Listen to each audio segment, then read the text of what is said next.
them away in the U.S. to fight racism and prejudice and hatred. And so they reached out to Gandhi. Gandhi reached out to them. Many of the early civil rights leaders prior to King went over to India to meet with Gandhi and see what he was doing, watch him in action.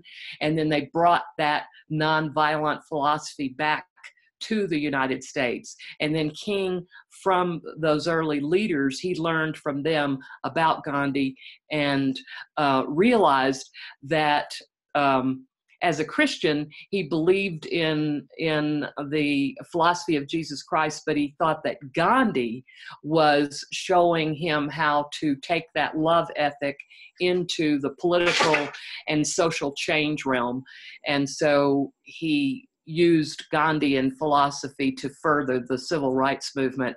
In both our Gandhi films, we have sequences on King to make the connection to audiences in the West that King was a disciple of Gandhi. He did learn from him, because we realize that a lot of young people may not know this. They may not know that connection between the civil rights movement in the United States and the Gandhian movement in India. They seem so very different. But in fact, both of the movements, back to your question, fostered an interreligious respect and understanding, because they were working for something even beyond, faith ideas. They were working for a social movement. And so they needed to connect with people of all types, of all religions, of all castes, of all genders, and move their nonviolent resistance forward together. So they were very open to other religions.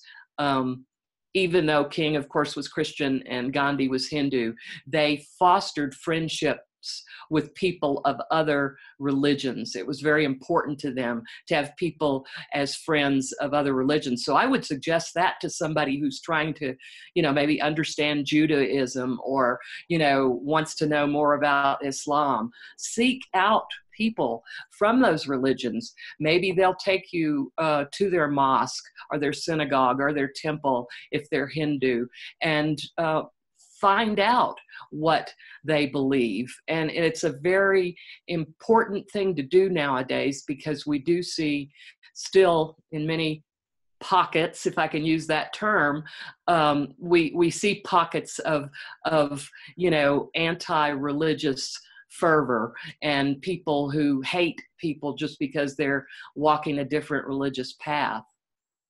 Right, and that's why we wanted to have this as Pockets of Peace, because we wanted to see how we can take this in our pocket and we can take this wonderful information and start to use it practically in our day-to-day life and be able to apply it to ripple out the kindness, ripple out the compassion, ripple out these beautiful peacekeepers that really laid this legacy for all of us to continue, and this foundation of peace that is possible for all of us, and a world where we're all, that works for all of us. And I know that Gandhi and Martin Luther King Jr. had that vision, and they were real visionaries in their time while they were here. And that's why I'm interviewing people like you who are also a visionary. So how did that come about for you, that you became involved with this film?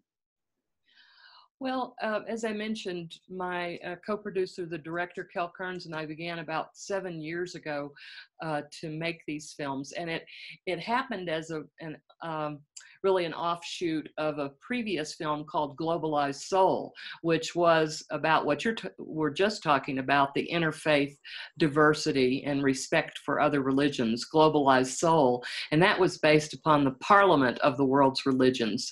And that's the largest interfaith gathering in the world. So that film we were showing at the World Peace Festival in Berlin. And it was there that Arun Gandhi, who was one of the grandsons of Mahatma Gandhi, was seated in the front row. I had invited him to attend, and he did. And he came up afterwards and told us that he really loved Globalized Soul. So anyway, we went to tea with him, and he was saying, I'm on my way to visit sites of my grandfather, the Mahatma, in India soon. And we said, can we go too? And so we then asked him, and through a lot of actually quick finagling, we were able to get Indian visas in time to go with him on a tour that he was doing of his grandfather's sites. And so we started the filming then.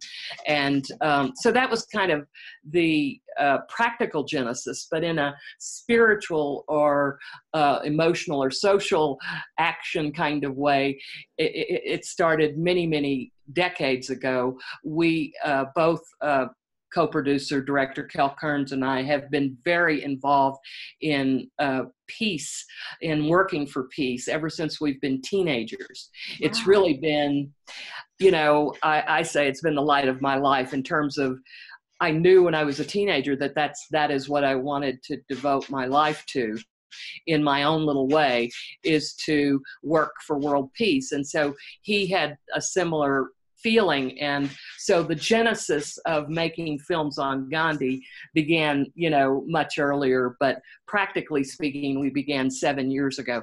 It's not a easy journey to make independent documentaries.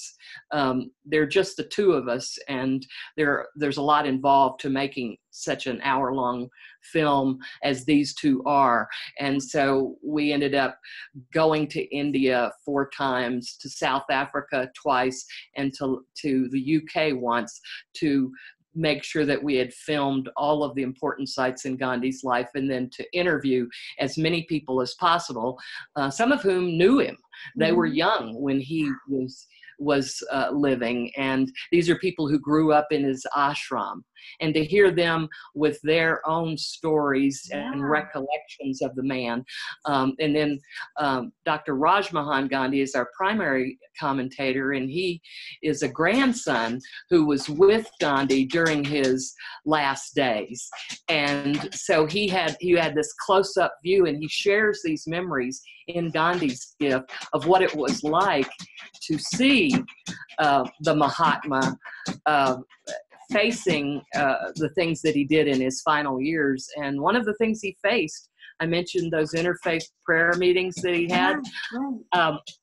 One of the things he faced were people standing up in his prayer meetings and objecting to the Quran being read at the interfaith prayer meeting. Wow. So Gandhi himself had to face these protesters and objectors and tell them, no, it was right that we should be able to read any sacred text during these interfaith prayer meetings.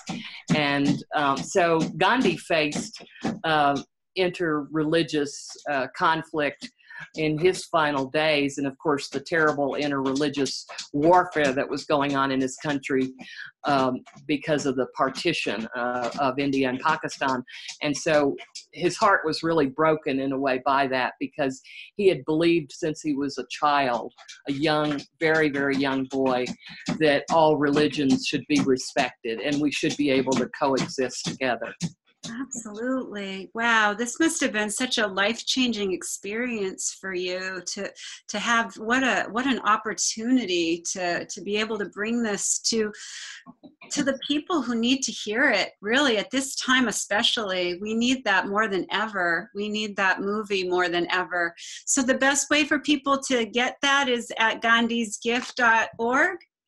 That's correct. That's our website, gandhisgift.org. Our nonprofit is Heaven on Earth Creations. Okay. And they can read about that and our other films on our website, gandhisgift.org.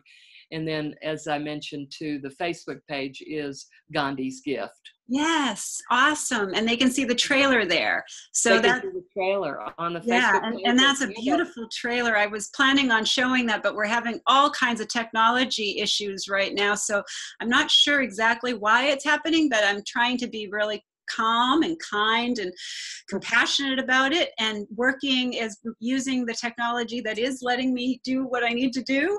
And and in closing, Cynthia, what would you like to say about these pockets of peace? If you could give one tip to somebody that is looking to have more peace in their life and is looking to have an experience of more kindness and more compassion, what would you suggest to them?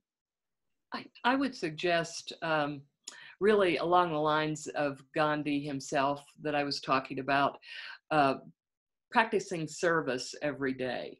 And this is not service to ourselves. I mean, self-care is good, very good, but I'm talking about a service of somebody else. It can be anonymous, but it doesn't have to be. It can be something that you're doing outside of yourself and probably even outside of your family, you know, your close family, to help someone else. That is a life-altering experience to do that, and to do it on a daily basis really, I think, is a way to bring peace to yourself and harmony, because I think that's what we're here to do, is to serve others. And that's how we reach truth, God, you know, whatever term we want Inner to guidance, use, enlightenment, you know, whatever it is. That unified field, the quantum field. Everybody has a different term for it, but you know, it's really just love and kindness and being what you think is missing in the world. And what you said, exactly just what you said, you know, making a statement where, how can I be of service every morning, thinking about that, and really that's how we have heaven on earth, right? That's how we have this experience of heaven on earth, and we get to love this unity consciousness into this reality, and we get to co-create this experience together. You know, we're all in this human experience together, and the only illusion that needs healing is that we're not all in this together, that we are separate in some ways. We aren't all in this together, and we are a global family. So thank you everyone for being here, and thank you all the beautiful people who will watch this on the replay. And thank you so much, Cynthia, for sharing your wisdom, your love, your kindness, and your peace with us. We're so grateful for you, and we really would love for you to come back when we have better technology, so we can share some of the beautiful trailer. But I encourage everyone to go to gandhisgift.org. I typed that into the chat, so you can just click on that link and you'll go to their beautiful website and learn more about this incredible, incredible mission. And thank you so much, Cynthia, for being here. Thank you so much, Karen, for inviting me. It was my pleasure. It's wonderful. Thanks, everybody. Have a beautiful day. We'll be back with The Glitch Producer and How to Connect with Angels podcast founder, Sherry Myers, coming up at 4 o'clock. So we'll be back in a few minutes.